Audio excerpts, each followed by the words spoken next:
আসসালামু আলাইকুম রহমতুল্লাহ। প্রিয় দর্শক, আঙ্গুলের ইশারায় তিনবার ফাবি আইয়ি আলাই রব্বিকুমা তুকাযযিবান পড়লে কি হয়? হ্যাঁ প্রিয় দর্শক, খুবই উপকারী, খুবই দামি একটি আমল আজকে আপনাদের সাথে শেয়ার করতে যাচ্ছি। ভিডিওটা শেষ পর্যন্ত দেখুন, দেখলেই বুঝতে পারবেন কত উপকারী এবং কত দামি একটি আমল আজকে আপনাদের সাথে শেয়ার করতে যাচ্ছি। আপনার জীবনে অনেক প্রয়োজন লাগবে। আপনি ভিডিওটা দেখুন, দেখলে বুঝতে পারবেন। প্রিয় দর্শক, সম্পূর্ণ আলোচনা কিভাবে আমল করতে হবে, কেন করবেন, সম্পূর্ণ আলোচনা আমি এই ভিডিওর মাঝে করব। তবে ভিডিওটি শুরু করার আগে আপনাদের কাছে একটা রিকোয়েস্ট, যারা আমার চ্যানেলের মধ্যে নতুন আছেন অবশ্যই চ্যানেলটি সাবস্ক্রাইব করে পাশে থেকে বেল আইকনটি বাজিয়ে দেবেন। প্রিয় দর্শক, পবিত্র কোরআন এমন একটি জিনিস, এমন একটি কালাম, যেই কালামকে আল্লাহ পাক রব্বুল আলামিন মুমিনদের জন্য শিফা হিসেবে দান করেছেন। মুমিনদের জন্য যত বালা মুসিবত আছে সব থেকে মুক্তির মাধ্যম বানিয়েছেন মহান আল্লাহ পাক রব্বুল আলামিন সেই পবিত্র কোরআনকে। পবিত্র কোরআনের একটি আয়াতের কথা বলবো, যে আয়াতটি যদি আপনি সঠিকভাবে আমল করতে পারেন অনেক লাভ হবে, অনেক উপকার হবে। আর সেই আয়াতটি কি বলছি, যে সূরা আর রহমানের ফাবি আইয়ি আলাই রব্বিকুমা তুকাযযিবান একটি আয়াত, সেই আয়াতটি মাত্র 3 বার পড়বেন আঙ্গুলের ইশারায়। পড়লে কি হয় সেটাই বলছি। সে আমলটি কিভাবে করবেন, সে আমলটি করার আগে আপনি উযু করে নেবেন, পবিত্র হয়ে নেবেন।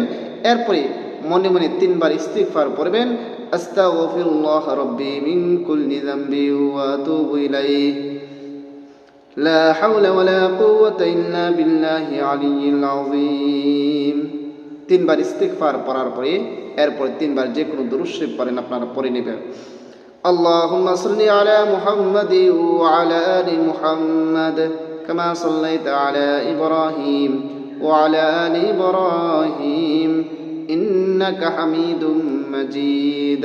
আল্লাহুম্মা বারিক আলা মুহাম্মাদি ওয়া আলা আলি মুহাম্মাদ কামা বারাকতা আলা ইব্রাহিম ওয়া আলা আলি ইব্রাহিম ইন্নাকা হামিদুম মাজিদ।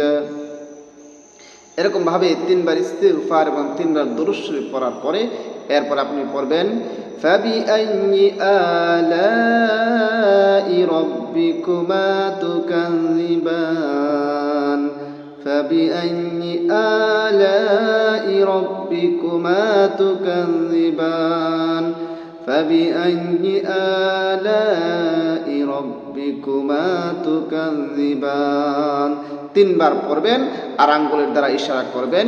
এরপর আবারও শেষে 3 বার যে কোনো দুরূদ শরীফ পড়েন, পড়ে নেবেন সাল্লাল্লাহু আলাইহি ওয়াসাল্লাম, সাল্লাল্লাহু আলাইহি ওয়াসাল্লাম, সাল্লাল্লাহু আলাইহি ওয়াসাল্লাম। প্রিয় দর্শক, এই আমলটি করলে মাত্র 3 বার আঙ্গুলের ইশারায় যদি আমলটি করতে পারেন তাহলে কি হবে সেই জিনিসটা আমরা জেনে নিই। প্রিয় দর্শক, অনেক সময় মামলা মোকদ্দমার মধ্যে পড়তে হয়, অনেক সময় বিভিন্ন দরবার, বিভিন্ন সালিশের মধ্যে পড়তে হয়। বিভিন্ন কারণে আপনার কোনো অন্যায় নেই, এরপরেও এই সালিশের মুখোমুখি হতে হয়। আপনার কোনো অন্যায় নেই, এরপরও আদালতের মধ্যে যাইতে হয়। এরকম অবস্থার মধ্যে যদি পড়ে যান, এমন সমস্যার মধ্যে যদি পড়ে যান, তাহলে আপনি আমলটি করবেন। আমলটি যে আদালতে যাওয়ার পরে আঙ্গুলের ইশারা দ্বারা আমলটি করে আঙ্গুলের ইশারা করবেন হালকাভাবে বিচারকের দিকে। তাহলে অথবা বাড়ির মধ্যে যদি সালিশ হয়, যে সালিশ আছে যে কোনো জায়গা থেকে আপনি ইশারা তার দিকে ইশারা করে আমলটি করবেন, তাহলে কি হবে, তারা কখনো অন্যায় কোনো রায় দিবে না, বরং আপনার পক্ষে রায় দিবে। আপনার পক্ষে রায় দিতে তারা বাধ্য হবে, আঙ্গুলের ইশারায় তারা আপনার বাধ্য হয়ে যাবে ইনশাআল্লাহ। এই জন্য আমলটি সবাই শিখে রাখবেন এবং ভিডিওটা বেশি করে শেয়ার করে দিবেন, যেন এই দামি আমলটি সবাই শিখে রাখতে পারে, সবাই কাজে লাগবে। দুনিয়ার মধ্যে কত দরবার হয়, কত সত্য মিথ্যা দরবারে পড়তে হয়। আল্লাহু আকবার। এই জন্য সবাই ভিডিওটা শিখে রাখার দরকার, যেন আপনার অন্যায় নেই, আপনি প্রাপ্য। এরপরও সেটা দরবারিরা, দুনিয়া লোভী কিছু দরবারে আছে, তারা সেটা করে তার অন্যের পক্ষে রায় দিয়ে দেয়, আপনার বিপক্ষে দিয়ে দেয়। অথচ জিনিসটা আপনার ছিল, জায়গা জমি যে কোনো জিনিস আপনার ছিল, অথচ তারা টাকা পয়সাকে আপনার বিরুদ্ধে রায় দিয়ে দেয়। আদালতের মধ্যে টাকা পয়সা খেয়ে ক্ষমতার বলে আপনার বিরুদ্ধে রায় দিয়ে দেয়।